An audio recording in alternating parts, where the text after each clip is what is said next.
We've had the most fun this year doing weird and strange things with our harvest. Like? Freeze drying. You've been working the freeze dryer. I have. Have you tried them? I tried one the other, snuck one out the other night. Some kind of different. I really like them. They're figs. She got her freeze dryer not too long ago. Not a freeze dryer. No. A dehydrator. Dehydrator. And she's been dehydrating socks and everything in the house. It's a learning curve, but I think I've got figs figured out. I think it'll be a good snack. But the only thing is, you'll sit here and eat the whole jar at one sitting. I will.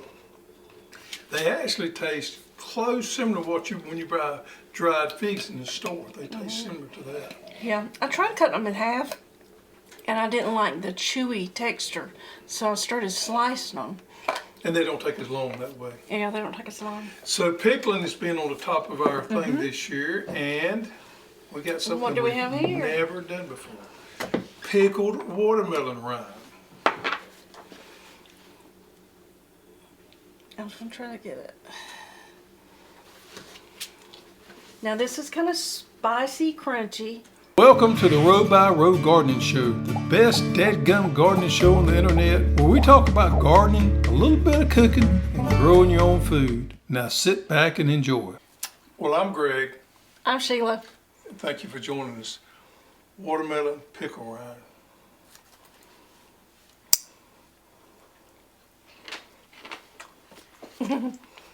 I never thought I would be eating that. Very crunchy.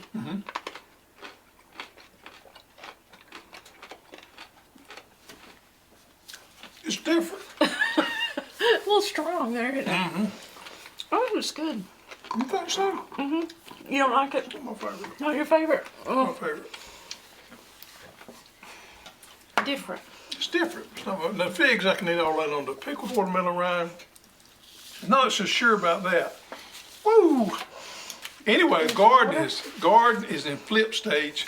So we're in the middle of, well, your raised bed garden, you're the same way too. You just planted sunflowers. Sunflowers in 1, 2, 3, 4 of the beds. Next week, I've got most of my beds cleaned up. Next week, I'm going full force mode. I'm going to get my ambrosia corn planted. We're going to get our tomatoes planted. And we're going to get our zipper peas planted somewhere in the next couple of weeks. So we're excited about fall gardening. We're in the first phase of fall gardening. Corn. Did you bring that Jimmy Red? I didn't know. I should have. Oh, it's so beautiful. We got Jimmy Red corn coming off. We're going to be doing some grinding. Hopefully we'll do some film of that, how we grind up and make our cornmeal and our grits with our Jimmy Red corn. But today we're talking about something called CEA, which is Controlled Environmental Agriculture. This acronym CEA is all the buzz right now. It means growing things inside an environment that's controlled. And what's happening, if you'll do a little Googling out there, a lot of these companies are spending a lot of money putting these facilities in all over the United States to grow lettuce and other things such as greens and microgreens and things like that, but primarily lettuces. And there's one out there doing my research there that I found out called Eat Pete's, or it's called Pete's, but their website is Eats Pete's. They are a huge facility in California. But now in Warner Robins, Georgia, they have put in a huge facility, indoor growing facility, where they grow lettuces. Man, what else did they grow? Are they like open to the public? Or No. They grow for the chain stores. And they do these blister packs where your lettuces are in there, you know. Oh, watercress. They are big growers in watercress. I never knew the nutrient value of watercress, they say, is off the chain. I don't think I've ever eaten watercress before. But they grow a lot of lettuces and all that. And here's the whole thing. This is where this has all come about. You know, after years of growing lettuces and things like that, we've come to realize that they do good in a certain type temperature and a certain type environment. They grow wonderful. But if it gets beyond or below that, then they struggle. Example of that, we can't grow lettuces here in the South during the summertime. They don't grow well, they burn, they get leaf burn, and plus they get bitter. So we can grow it pretty good in the wintertime, but we do our best growing in the fall and the spring because it's conducive, those ideal conditions growing lettuce. But with these indoor facilities, they're finding out that they can put these plants close to where they're going to be consumed at, so they don't have to go very far. They don't have to go very far, so it's, quote, local agricultural. But not only that, they can control the environment with food safety, which is a huge issue there. They don't hardly have any issues with food safety because they control everything. And plus, they can produce year-round a good quality product. So what we're seeing is, they even use robotics in some of this, in the way they do it. You know, some of it's vertical systems, but it's all pretty much either done with artificial light or greenhouses. Now, I did read an article in Forbes about this Eat Pete's, that's how I come up with that.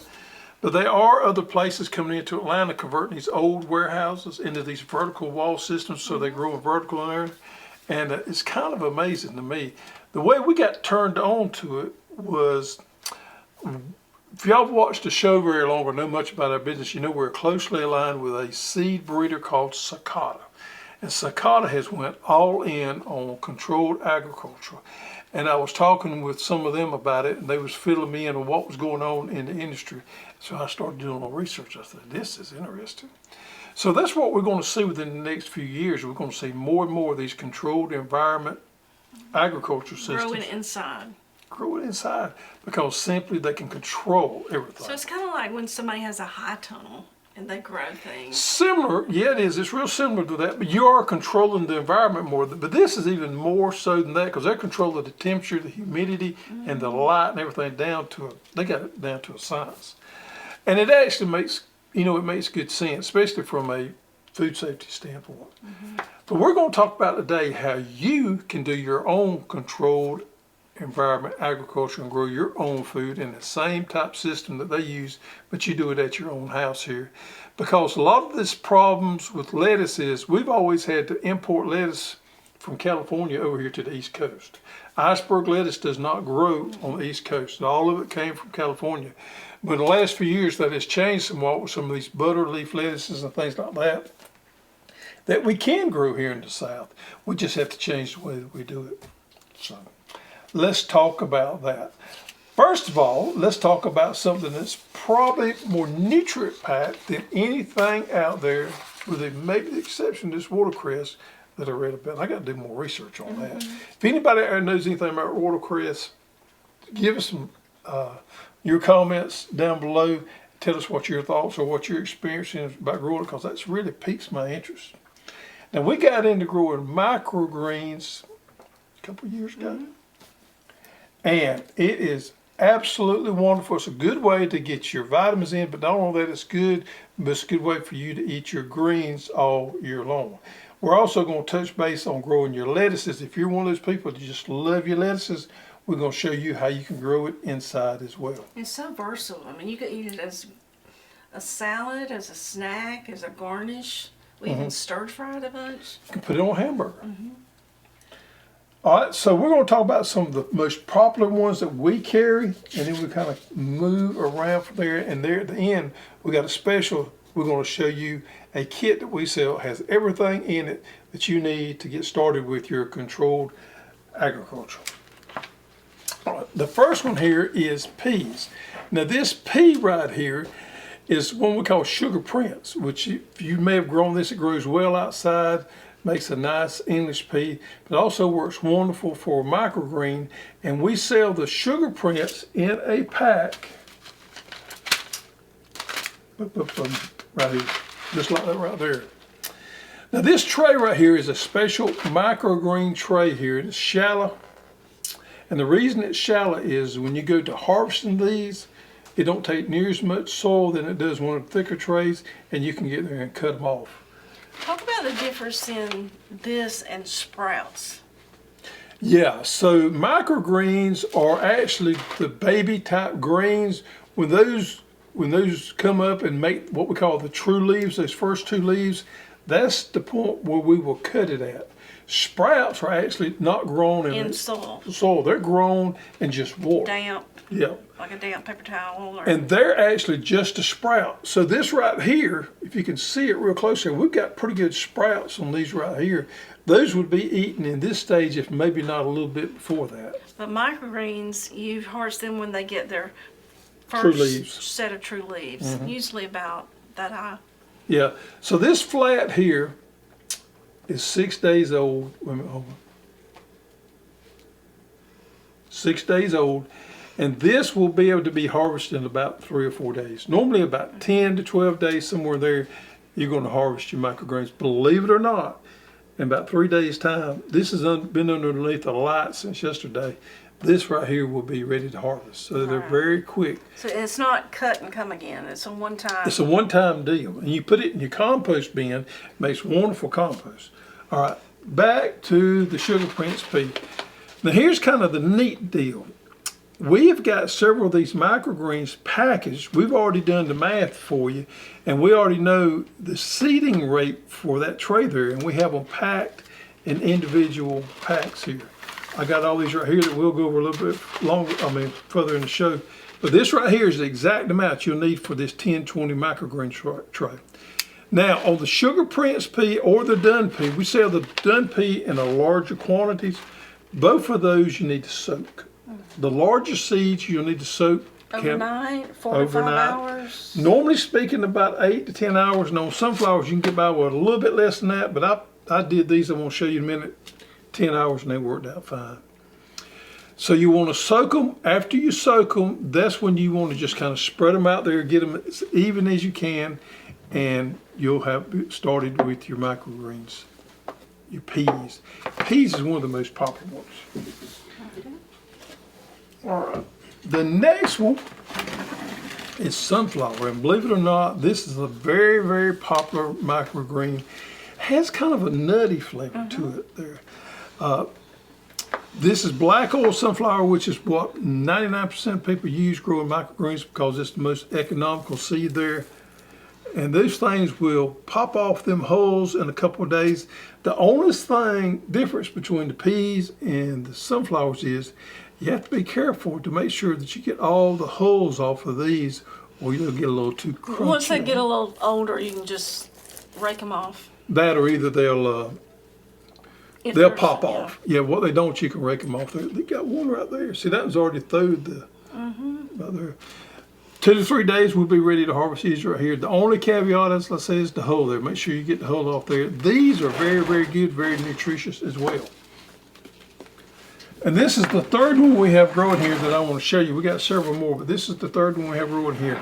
This is probably the most popular and the most nutritious microgreen out there. This is broccoli. 550% of the daily recommended value of your nutrients. Now this one will probably be ready to harvest before those over there. These look like they may be just a day or two. They're not far off at all, being able to harvest these right here. And there again, we got them in these nice little packs right here, where you take that pack and it's the exact amount you need for that 10-20 trays, so no use to measuring out or stressing over that. Now on the broccoli seed and the smaller seeds, you do not soak those, you just kind of scatter them out there. What I do is I cut the corners off that pack and just kind of shake it out like that right there. But broccolis is one of my favorite. All right, let's move it back up here. But you can also do radishes, kale. Yep. You did corn last year. I did corn. Now we got to do a special on that again because that was pretty cool. Cantaloupe. Cantaloupe. Yep. Arugula, cabbage, your herbs. Yep. And beets. And beets. You're really just limited by your imagination what you want to do. All right, so these trays here we get from a company over in England that makes these for us. And these have been out probably about 3 years. They come with holes and without holes, but these are specifically designed just for growing microgreens. Now, what do you say, let's plant some. Okay. Show everybody kind of how we do it.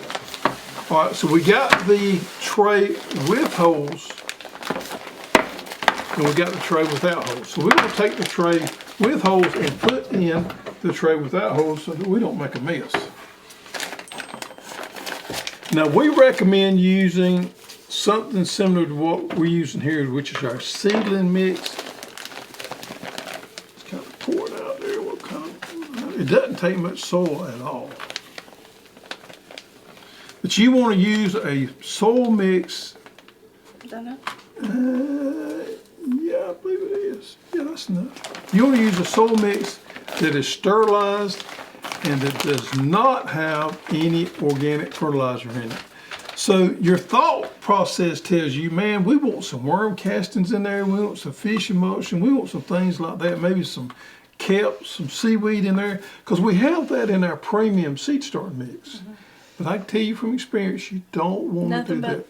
Just good sterilized pot medium, because what happens is if you use the other one, like I did the other day, it gets really nasty because it grows mold and things like that, and it starts smelling, and it will actually decay some of your, yeah, it was nasty. Did you give that to the chickens? I did.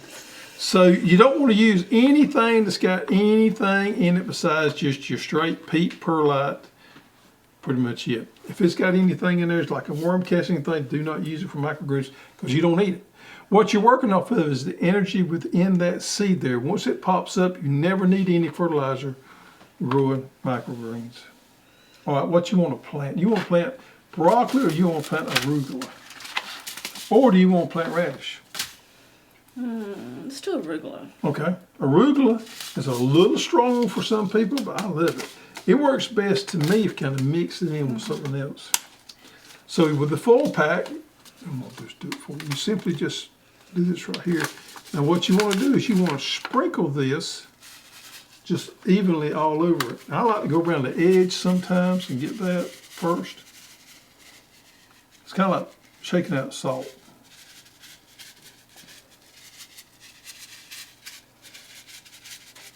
Yeah, you're doing pretty good there. I may have done this before. You got a little weak spot over there, yeah. You ever notice how I always want to tell you how to do everything? All right. Pretty well even. There at the end, you got a little carried away with your dumping. I was ready to get through. You was ready to get through with it. Then you want to take your little squirt bottle there and just wet it real good. Now, if I'm outside and I have one of the mister nozzles, it makes a little quicker work to do that. So you wouldn't wet it before? You can. I've done it both ways. It really doesn't matter. You just don't want to get it too wet. You don't want this water to run out? To fill up with this bottom tray. It's not going to water run out because it don't have holes in it. You don't want it just to fill up and set water because you set yourself up for disease there. I have misting works best, even with one of those mist nozzles we carry. So let's just say it's misted real well. A little bit right there, yeah. Misted real well. Then what you do is you take your other one. Now this doesn't matter. If you're doing the big seeds such as sunflowers and peas, you want to soak them and then they've already wet and you want to run them out there. You still want to mist them in. This is what you want to do next. You want to take a tray without holes and put on top of that. And normally what I do is put something on there like 2 bricks. Bricks, yeah. I don't think I got any. Yeah, I got some bricks. Always keep some bricks underneath your desk there. It always comes in handy. Might have done this before. Yep. So there you have it. So you want to black it out? You want to black it out. All of them, or just every one of them? And even with these 3 here, what I did is I just stacked them on top. So you can have 3 or 4 or 5 or 6 going at one time and just have them stacked up. Now, so you leave the bottom tray on. You leave the bottom tray on. Now once a day, I take them off and I mist them. But this works best in a room temperature around 70 to 75 degrees. You don't really want to do this outside in the greenhouse. It's going to get too hot and your humidity is going to be way too much and you're going to cause yourself some mold problems.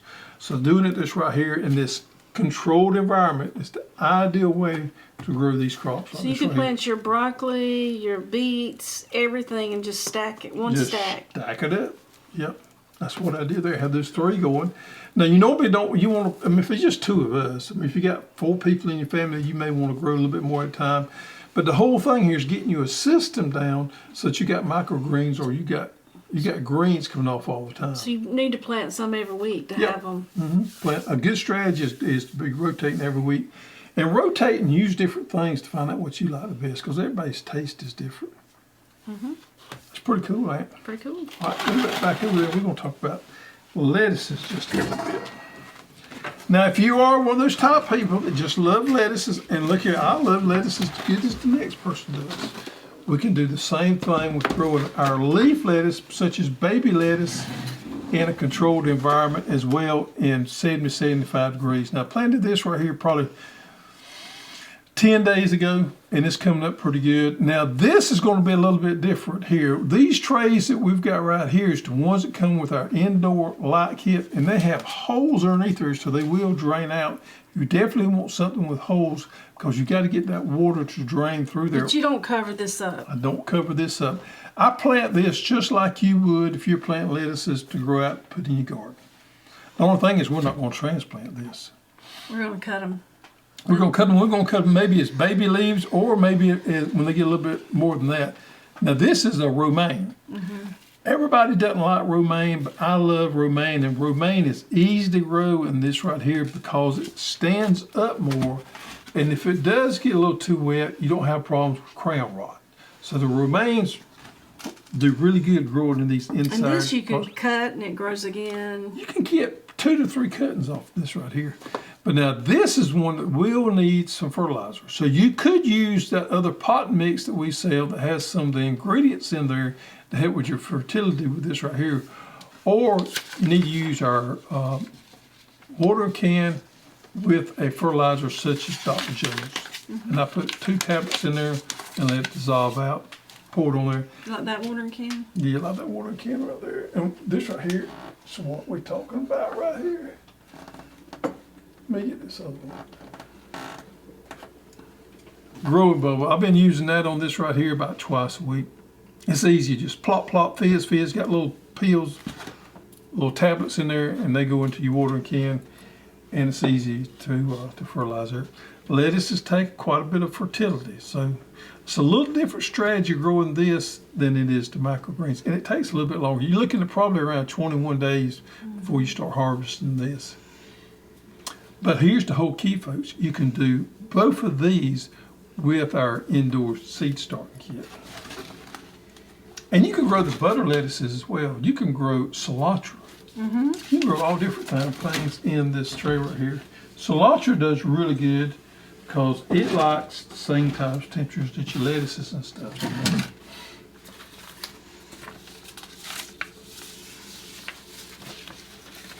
All right, so as we promised you earlier in the show, we have a kit.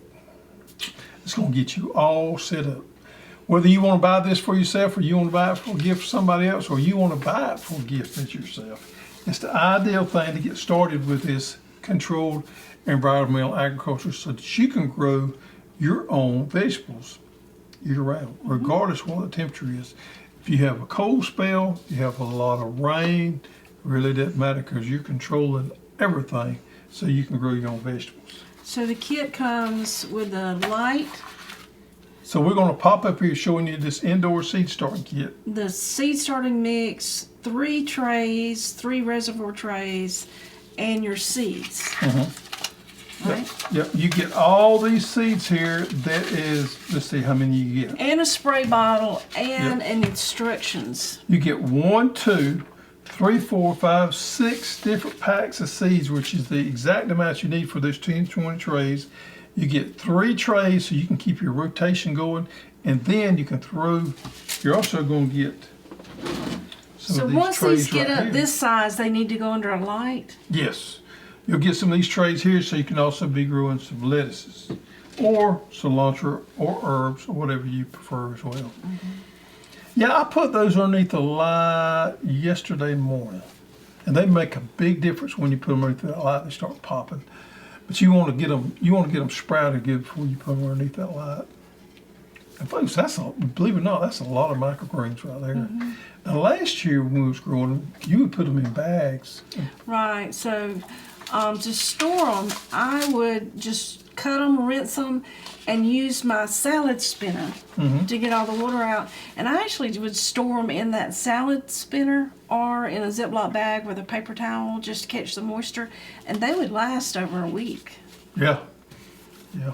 That's how I lost a little weight last year. I need to get back on that. Yep. It is. Yep. You ate microgreens for Microgreen salads. Yep. So, hope that helped you there.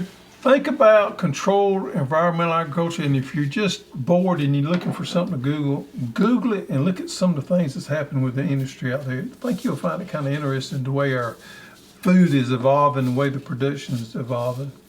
It was to me. All right. We have the old goat, folks, and the old goat is on the set somewhere here, and we do a drawing every week. If you can find the old goat, it's a little old goat figurine, you can find it, put your answer in the comments below, and we'll do a drawing next week for that, and we'll draw out. If we draw your name, we'll send you a coveted Hoss merchandise. If we draw your name, send your shipping address to hosstools.com. I hope it's somebody you can pronounce. I do too. We always get these names. Roy Vestal. Roy?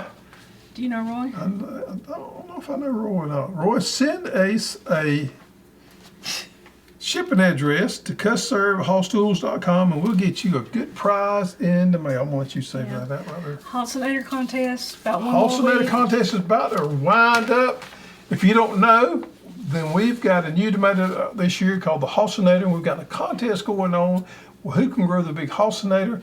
And you have to take a picture of the Hossinator on the scale with the seed pack, send it in to hosstools.com, and enter yourself for the contest to see who grows the biggest Hossinator. And we got some pretty good entries so far. Get a $100 gift certificate. Yep. Yep. Sounds good. What about some corny joke? Corny joke. You got a corny joke? Yeah, it may not be real corny. Why couldn't the tomato outrun the broccoli?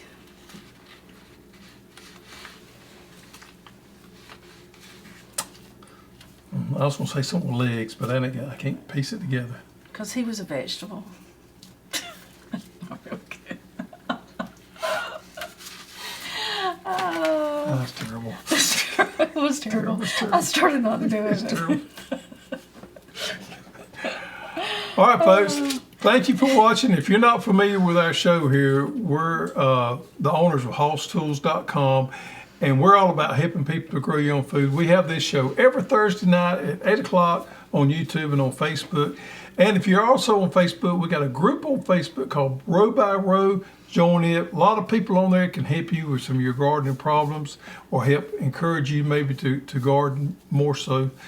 And that's what we're all about, is helping you grow your own food. So thank you for watching. Now it's time for you to get off that couch and get out there and do something.